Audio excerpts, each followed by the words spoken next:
I'm actually making a video about Dunkin' Donuts today, and could I have like a bunch of just like boxes and cups?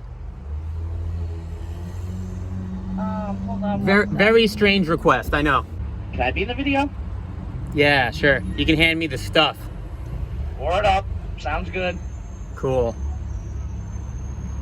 That's it. I'm being in a video. It's a documentary. Daniel, you got the stuff? We want to know what kind of video you're making.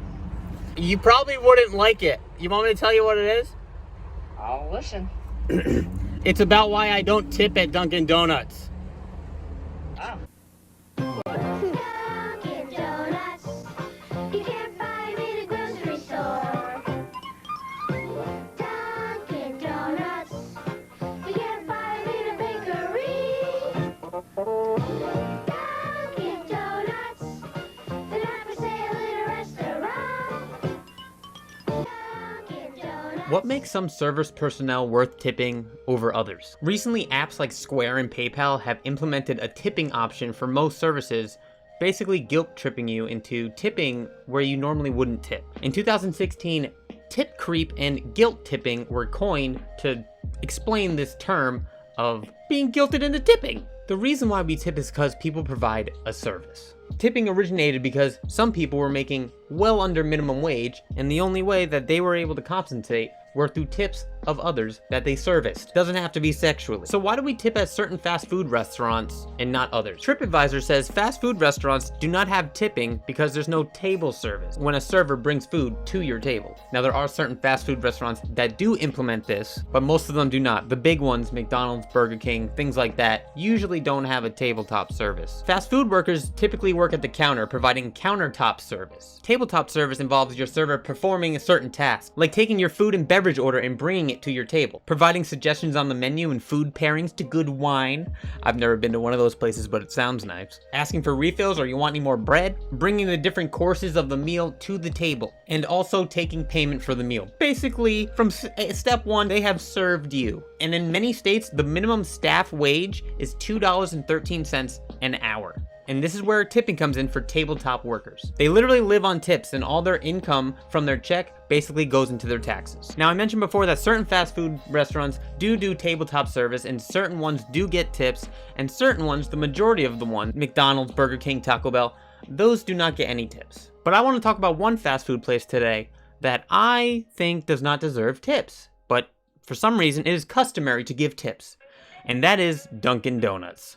Now, I know what some people are gonna say. Dunkin' Donuts, you get a personalized coffee. They make the coffee the way you want it. They take care of it. They brew the beans. They don't do, no. They make a coffee just like McDonald's flips your burger. So why do we tip them and not McDonald's? This is my personal opinion. Please don't hate me. I tip all the time. Just so you know, I just don't feel like I need to tip at Dunkin' Donuts. I'm gonna tell you, you're gonna see why. 1948. Quincy, Massachusetts. The first Dunkin' Donuts opens up, but guess what? It's not called Dunkin' Donuts, it's called Open Kettle. They changed the name to Dunkin' Donuts in 1950 after the architect that remodeled the Dunkin' Donuts, or the Open Kettle at the time, suggested calling it Dunkin' Donuts. I don't know, but they went with it. Good job. Yeah, 95% of all Dunkin' Donuts restaurants are located within the eastern United States, and just 412 Dunkin' Donuts are on the western side of the US.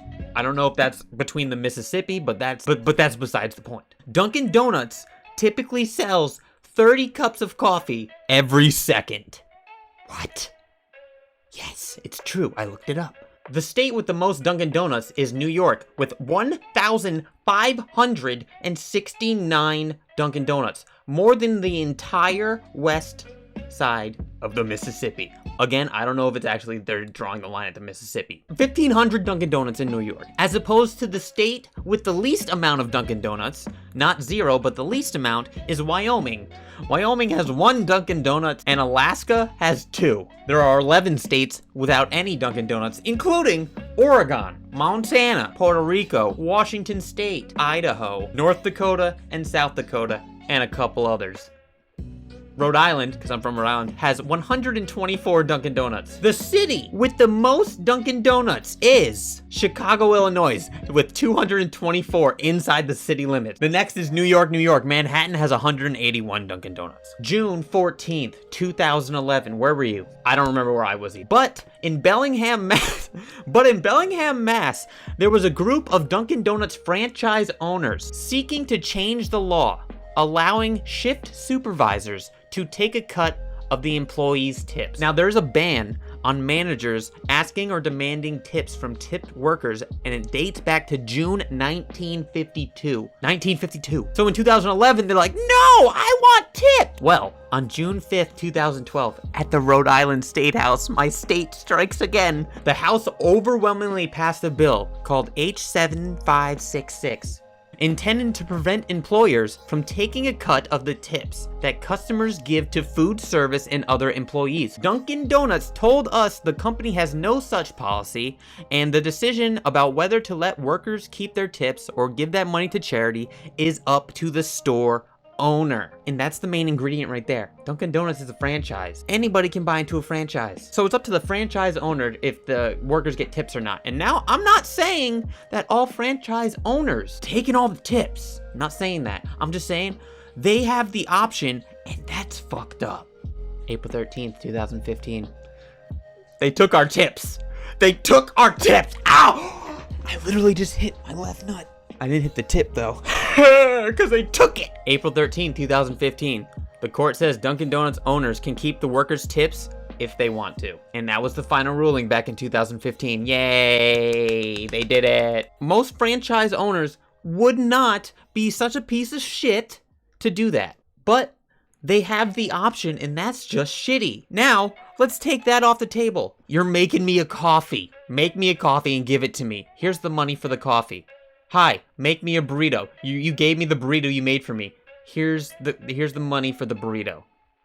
See, they're the same thing. Now, if I'm sitting at a restaurant, Garçon, another refill on this Pepsi, please. Fucking jogs on over with another steak, and he's got a pitcher of Pepsi in his hand. You said Pepsi, right? And I slap it out of his hand, and I said, I wanted you to bring me Pepsi so I can slap it out of your hand. Bring me Coca-Cola. No one drinks that fucking sewage water. That man deserves a tip. Fast food workers, they deal with a lot of assholes. You see the videos online of fast food workers, customers putting work fast food workers? Those people deserve tips. They deal with a bunch of bullshit. And so does Dunkin' Donuts. See what I'm getting at here? Why are we tipping Dunkin' Donuts and Starbucks and not tipping fast food workers? It's both supposed to be fast. Let's not tip anybody on fast food. Why do we tip anybody that's not tabletop service? That's what I don't get. That's what I'm having frustrating get. If you tip, let me know where you tip and where you draw the line in the comments. I actually would really like to know because I have a strong opinion on this shit. Please like the video, comment down below, and subscribe if you already haven't. I gotta go put an ice pack on my nutsack. It's Ryan Holmes TV with another video for you.